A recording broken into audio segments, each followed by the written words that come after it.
రండి వాక్యంలోకి వెళ్ళే ముందు చిన్న ప్రార్థన చేసుకుందాం.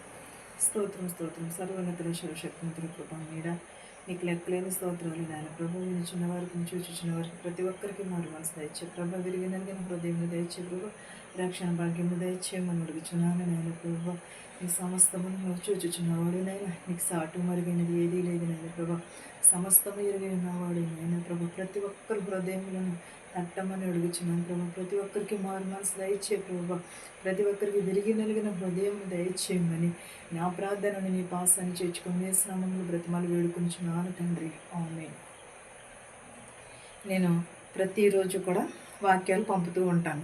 ఎందువలనంటే మనం పొద్దుటే లేచి వాక్యం చదువుకోవాలంటే చాలా ఇబ్బందిగానే ఉంటుంది. ఇబ్బంది అని కాదు కానీ ప్రతి ఒక్కరు కూడా లేచిన వెంటనే ఏం చేస్తారంటే ఫోన్ చూసుకుంటూ ఉంటారు. అదే ఫోన్లో మనం ఒక వాక్యం పెట్టామనుకో ఆ వాక్యాన్ని చూసి రోజంతా కూడా ప్రారంభిస్తూ ఉంటారు. పొద్దున్నే లేచి బైబిల్ చదువుకోవడానికి ముందు కంటే అంతకంటే ముందు ఫస్ట్ లేచిన వెంటనే ఏం చేస్తారు, ఫోన్ చూస్తారు. ఫోన్ చూసిన వెంటనే ఎవరు ఏం పంపించారంటారు, పంపించింది వాక్యం అనుకో చదువుకుంటారు. ఆ రోజు అంతా కూడా ఆ వాక్యాన్ని నెమరు వేసుకుంటూ ఉంటారు. అలాగా రోజుతో ప్రారంభిస్తూ ఉంటారు ఆ వాక్యం చదివి. నేను అదే విధముగా ప్రతి ఒక్కరికి కూడా పంపుతూ ఉంటాను. నేను ప్రతిరోజు కూడా అదే వాక్యాన్ని, ఒకే వాక్యాన్ని కాదు వేరు వేరు వాక్యాలు పంపుతూ ఉంటాను. ఎందువలనంటే ఇలా చదువుకుంటారనే ఉద్దేశంతో పంపి ఉంటాను. విలాప వాక్యములు 2:19 చూద్దామండి. విలాప వాక్యములు 2వ అధ్యాయము 19వ వచనం చూద్దాం. నీవు లేచి రేయి మొదటి జామున మొరపెట్టుము, నీళ్లు కుమ్మరించినట్లు ప్రభు సన్నిధిని నీ హృదయము కుమ్మరించుము. నీ పసిపిల్లల ప్రాణం కొరకు నీ చేతులను ఆయనను తట్టుము. ప్రతి విధమైన వీధి యొక్కయు ఆకలి కొనిన వారు మోర్చిల్లుచున్నారు. ఎలాగూ నీవు లేచి ప్రతి ఉదయాన్నే లేచి నీళ్లు కుమ్మరించినట్టు నీ పసిపిల్లల కోసము ప్రార్థన చేయమని అంటున్నాడు. నీవు లేచిన వెంటనే ఏం చేయాలి, ప్రార్థన చేయాలి. ప్రార్థన చేసి రోజును ప్రారంభించమని అంటున్నాడు. ఎలాగూ నీళ్లు కుమ్మరించినట్టు మొదటి జామున మొరపెట్టుము, నీళ్లు కుమ్మరించినట్టు ప్రభు సన్నిధిని నీ హృదయమును కుమ్మరించుము అని అంటున్నాడు. మా ప్రభు సన్నిధిని మనము హృదయాన్ని కుమ్మరించుచున్నాము. ఎలా కుమ్మరించమన్నాడు, నీళ్లు కుమ్మరించినట్టు కుమ్మరించి నీ హృదయమును దేవునికి ఇమ్మంటున్నాడు. దేవుని సన్నిధిలో ఉండి ప్రార్థన చేయమని అంటున్నాడు. నీ పిల్లల కోసము నీ కోసము కూడా ప్రార్థన చేయమని అంటున్నాడు. ప్రార్థన చేసినప్పుడు మనం లేచిన వెంటనే ఎవరము కూడా ఫోనే చూస్తారు. ఎక్కువ చూసిన వెంటనే వాక్యం చదువుతారు. దాని నుంచి అలా లోపలికి వెళ్ళిపోతూ ఉంటారు. అంతే తప్ప కానీ ఎవరును కూడా ప్రార్థన చేసేవారు ఎప్పుడో గుర్తొచ్చినప్పుడు చేస్తారు. ఎవరో పూర్వకాలం నాటి వాళ్ళు చేస్తారు. లేచి ప్రార్థన చేయమని అంటున్నాడు. నీ కుటుంబం కోసము నీ కోసమును కూడా ప్రార్థన చేసి నీళ్లు కుమ్మరించినట్టు కుమ్మరించి దేవుని ఎదుట ప్రార్థన పసిపిల్లల మనసుల వలె కుమ్మరించమని అంటున్నాడు. ప్రతి ఒక్కరమును కూడా మనము అవసరం ఉన్నప్పుడు చాలా ప్రార్థన చేసేస్తాం. లేచిన వెంటనే కన్నీళ్లు విడిచుచు మొదటి జామున రేయి జామున అని ఏది కూడా ఉండదు. ప్రతి ఒక్క నిమిషము కూడా మనం అనుకున్న కార్యం అయ్యేంత వరకు కూడా ప్రార్థన చేస్తూ ఉంటాము. అప్పుడు అవసరం తీరిపోగానే వెంటనే ఏం చేస్తారంటే మానేస్తారు. అలా కాదు, ప్రార్థనలో వేరు ఉండవు. ప్రార్థనలో ప్రతి ఒక్కరికి కూడా ప్రార్థన ఒకటే. కాదంటే మనం చేసే అవసరమును బట్టి ఉంటుంది, మనం చేసే ప్రార్థనను బట్టి ఉంటుంది.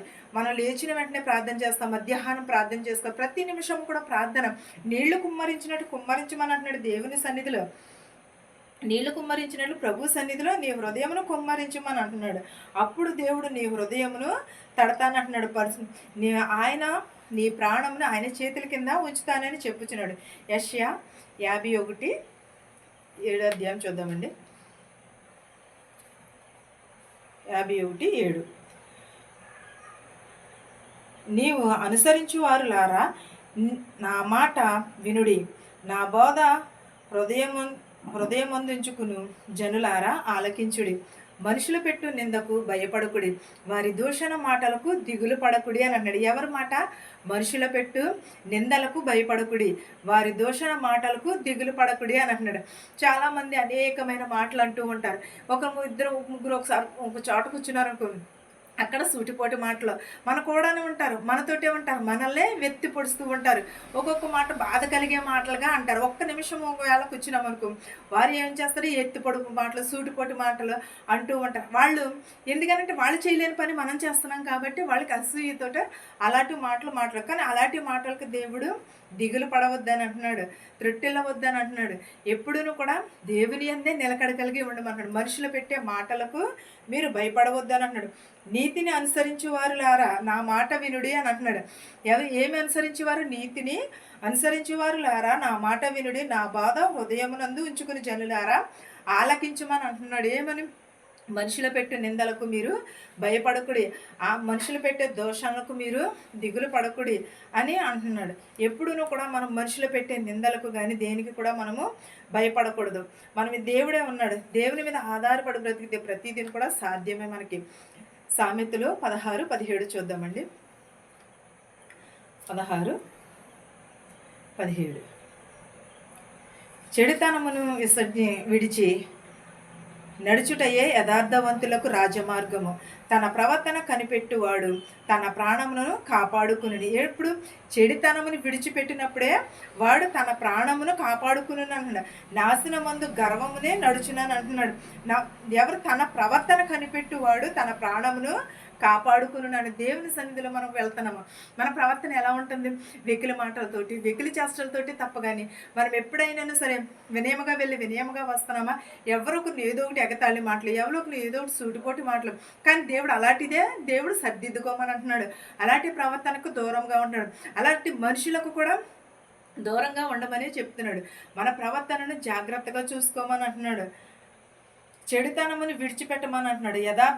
యథార్థముగా ఉండమంటున్నాడు. రాజ్య మార్గంలో నడవమంటున్నాడు. తన కనిపెట్టు తన ప్రాణమును కూడా కాపాడుకోమని అంటున్నాడు. మనము ఏం చేస్తున్నాము? చాలామందిని కూడా చాలా సన్నిధిలోకి వెళ్ళి గొడవ పక్కన వాళ్ళతో ఏదో ఒకటి అంటారు, లేకపోతే పక్కన కూర్చున్న వాళ్ళు ఏదో ఒకటి అంటారు. వాక్యం కోసము మనం గట్టిగా అరిచేయవలసిన పని లేదు కదా. నెమ్మదిగా కూడా అడగవచ్చు ఏం వాక్యం అని, లేకపోతే చూసి కూడా తెలుసుకోవచ్చు ఏమి వాక్యము అని.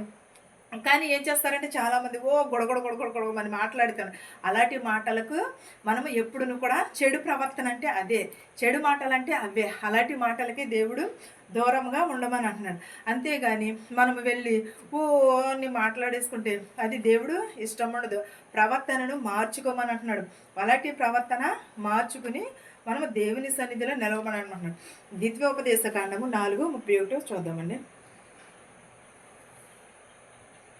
4:31 నీ దేవుడైన యెహోవా కనికరము గల దేవుడు గనుక నిన్ను చేయు విడువడు, నిన్ను నాశనము చేయడు. తాను నీ పితరులతో ప్రమాణం చేసిన నిబంధన మర్చిపోడు. ఏమనంటున్నాడు? నీ దేవుడైన యెహోవా కనికరము గల దేవుడు. నీ ప్రవర్తనను మార్చుకోమని అంటున్నాడు, నిన్ను మార్చుకోమని అంటున్నాడు. యెహోవా కనికరము గలవాడు కాబట్టి నీ పాపదోషములన్నిటిని కూడా క్షమిస్తానంటున్నాడు. మన దేవుని సన్నిధిలోకి వెళ్ళి జాగ్రత్తగా ఉండుము. ఆయన నేను కనికరిస్తున్నాడు కదా అని నీ ఇష్టం వచ్చినట్టుంటే దేవుడు ఒక రోజుని శిక్షిస్తాడు. నీ పితరులకు ఆజ్ఞ ఇచ్చాడు కదా అని నీ ఇష్టం వచ్చినట్లుంటే దేవుడు ఒక రోజుని శిక్ష విధిస్తాడు. ఆ శిక్షకు అర్హుడు కాకుండా దేవుని యందు విధేయత కలిగి ఉండమని అంటున్నాడు. ప్రతి ఒక్కరిని కూడా జ్ఞానమును కలిగి ఉండమని అంటున్నాడు. యెహోవా యందు భయభక్తులు కలిగి ఉండమని అంటున్నాడు. కనికరము గలవాడు కనుక నిన్ను ప్రతి పాపము నుండి కూడా విడిపిస్తాడు. ఈ వాక్యము మనందరికీ తోడై ఉండునుగాక. ఆమేన్. స్తోత్రం ప్రభా, నీకు లెక్కలేని స్తోత్రాలు యేసయ్యా, వందనాలు నాయనా. విరిగి నలిగిన హృదయం దయచే, మారు మనసు దయచే ప్రభా. ప్రతి ఒక్కరికి రక్షణ భాగ్యం దయచేయమని అడుగుచున్నాను నాయన ప్రభా. మేము పాపులు ప్రభా, మా పాపాలు కొరకు శిలువలో బలి అయినావు నాయన ప్రభా. మా శత్రువులు మిత్రులు దీవించిన ఆయన, ధనికులనేమి భేదాలనేమి దీవించిన ఆయన ప్రభా. ప్రతి ఒక్కరిని ప్రభు దీవించి ఆశీర్వదించమని అడుగుచున్నాను నాయన ప్రభా. నీకు వందనాలు, నీకు స్తోత్రాలు యేసయ్యా, నీకు స్తోత్రము నాయన ప్రభా. ఆయన నీటి బుడగలాంటి జీవితాలు నాయన ప్రభా. నాయన ప్రభా, అనాథులను దీవించిన ప్రభు, కుష్టి రోగులను దీవించిన ప్రభా. వారందరికీ స్వస్థత దయచే ప్రభా. బస్సులో వెలిచిన రైలు ఎవరెవరైతే ఏ వాహనంలో అయితే ప్రభు ప్రయాణం చేస్తున్నారో వారి గృహాలకు సురక్షితంగా తీర్చిన ప్రభా. ఎవరెవరైతే ఏ వాహనంలో అయితే నడుపుచున్నారో వారి వాహనములతో వారి గృహాలకు చేర్చమని అడుగుచున్నారు నాయన ప్రభా. ఎవరెవరైతే ఏ చేతి పనులైతే చేయించున్నారో ప్రభా, వారి చేతి పనులను దీవించినైనా ప్రభా, యవనస్తులని యవనరాలని బాలికలని బాలింతలను దీవించినైనా ప్రభా, నడు వయసులో ఉన్నవారిని వృద్ధాప్యంలో ఉన్నవారిని ప్రతి ఒక్కరికి రక్షణ భాగ్యమును దయచేయమని అడుగుచున్నాను ప్రభా. విరిగి నలిగిన హృదయమును దయచే ప్రభా, మారు మనసు దయచే ప్రభా, రక్షణ భాగ్యమును దయచేయమని అడుగుచున్నాను నాయన ప్రభా. ప్రతి ఒక్కరికి నాయన ప్రభా మారు మనసు దయచేయమని అడుగుచున్నాను నాయన ప్రభా. ప్రతి ఒక్కరికి రక్షణ భాగ్యమును దయచేయమని అడుగుచున్నాను నాయన ప్రభా. నాయన నీకు స్తోత్రాలు, నీకు వందనాలు నాయన ప్రభా. నీటి బుడగ లాంటి జీవితాలు నాయనా ప్రభా. నాయన నీకు స్తోత్రము, నీకు వందనాలు నాయనా ప్రభా. నాయన ప్రతి ఒక్కరిని రక్షించమని అడుగుచున్నాం ప్రభా. ఇతర దేశంలో ఉన్నవారిని కూడా ప్రభా శక్తిని బలమును దయచే ప్రభా. వెళ్ళుచున్న వారిని వచ్చుచున్న వారిని కూడా దీవించిన ఆయన ప్రభా. వెళ్ళిన ప్రతి ఒక్కరికి పని దొరుకుటకు సహాయం చేయమని అడుగుచున్నాను ప్రభా. మా దేశాలని మా సంఘాలను దీవించమని, వాక్యంలో మీరుండి నడిపించమని, నా ప్రార్థనను అంగీకరించమని యేసు నామములో బ్రతిమాలి వేడుకొనిచున్నాను తండ్రి. ఆమేన్. పరలోకమందున మా తండ్రి, నీ నామము పరిశుద్ధపరచబడిన గాక, నీ రాజ్యం వచ్చిన గాక, నీ చిత్తము పరలోకమందు భూమింది నెరవేరినట్లును మనదిన ఆహారం నేడు మాకు దయచేయము. మా రుణస్తులను మేము క్షమించిన ప్రకారము మా రుణములను క్షమించము. దృష్టి నుండి శోధన నుండి తప్పించము. రాజ్యమును శక్తియు మహిమయు నిరంతరము నీవై ఉన్నావు మా తండ్రి. ఆమెన్. చూచుచున్న వారికి, వినిచిన వారికి నీ సదాకాలము నీ కృపతోడై ఉండును గాక. ఆమెన్. ఆమెన్. అందరికీ వందనాలు.